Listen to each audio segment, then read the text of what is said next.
Hello, Gaffer cinematographer Nate Doan here. I just picked up a Prolycht Orion 300 and I wanted to put it head-to-head with an Aputure 300x. I heard that despite the Prolycht being a full-color RGBACL fixture, it's a little bit brighter than the bicolor 300x, so I have a couple of experiments here to look at the beam angle and output difference between these two fixtures. I have each fixture 10 feet away, measuring from the cob to the wall that we're shooting the lights at. Our first test is with no reflector dish, the 300x at 5600 Kelvin at 100%, and you can see it's a very wide, even angle on the beam. Now measuring the light, it's about an 8 1/3 at the brightest point of the beam angle. The Prolycht Orion is also at 5600 Kelvin at 100% with no green or magenta tint added.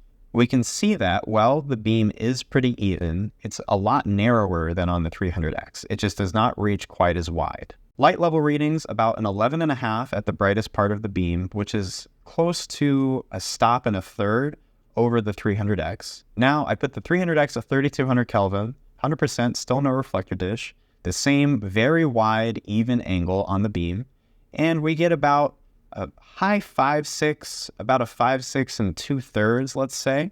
The Orion at 3200 at 100%, also with no reflector dish, and you can see the same beam angle, a little spottier, but pretty even across the whole beam. It keeps its brightness up a little bit better than the 300x, staying around 11 1/3. So I put the 300x at 4400 Kelvin at 100%. That should be right in the middle of its two bicolor values. So this should be the most output from this light.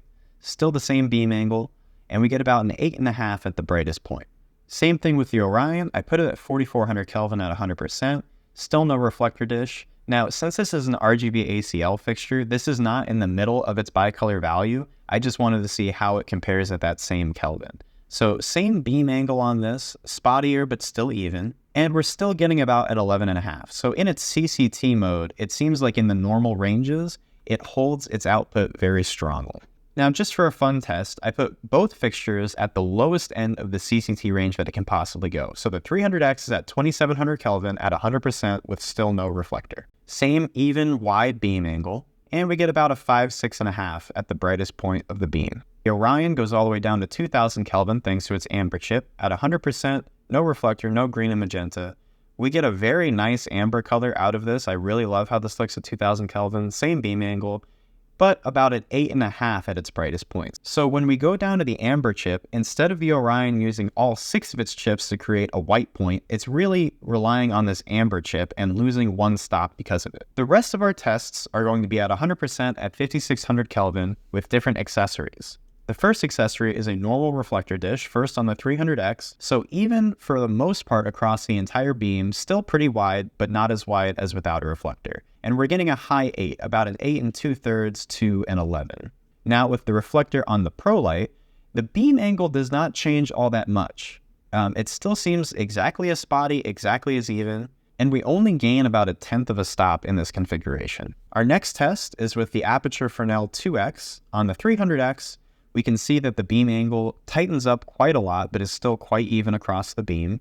I'm actually really impressed with how even it is. And we get about a low 16 to a 16 1/3 of a stop. And now we've spotted in the Fresnel 2x, and we can see that we have a very, very tight circle with a massive hot spot in the middle and a lot of fall off throughout. But now we're getting about a 22 1/3 to a 22.5 at the brightest part of the beam.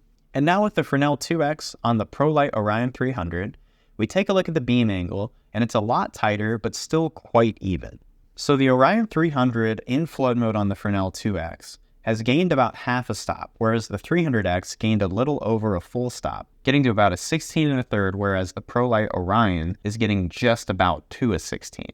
So with the Fresnel on, the 300x is now beating out the Prolycht. Now with the Fresnel in spot mode on the Prolycht 300, we're seeing a slightly tighter beam, way more even, I think, than the Aputure was, but not quite as tight in the hot spot as the Aputure was. And now we're getting about a 16.5 to 16 2/3. So again, we're seeing the 300x gain about 2 stops, getting to a 22, whereas the Prolycht is only gaining about 1 full stop.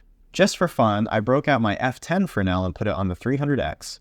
And in flood mode, we see a very even, wide beam angle, and we're getting about a 16 at the brightest part of the beam. In spot mode on the F10 Fresnel on the 300x, we see a much tighter beam, but still with a massive hotspot and very quick fall off. However, this gets the 300X up to a whopping 32 at 800 ISO 24 FPS, which is a lot more output than I thought you could get out of a 300X, but hey, pretty cool. And now with the f10 Fresnel in flood mode on the Orion 300. We see about the same beam angle as we saw on the 2X Fresnel, which is a bit tighter, but still very even. And now we're getting about a 16.5 at the brightest point of the image, which is interesting because that's about where it was sitting in spot mode on the 2X Fresnel. Now in spot mode on the f10 Fresnel, we see a much tighter beam angle and a little bit more even than the 300X in spot mode, and we're getting about a 22.3 to a 22.5 at the brightest point of the image. Still getting beat out by the 300X, which got up to a whopping 32. Now, I did not buy the Orion 300 thinking I need to get the brightest 300 watt LED on the market. I bought it because I'm really impressed with the RGBACL capabilities, and I really like the color rendering on it.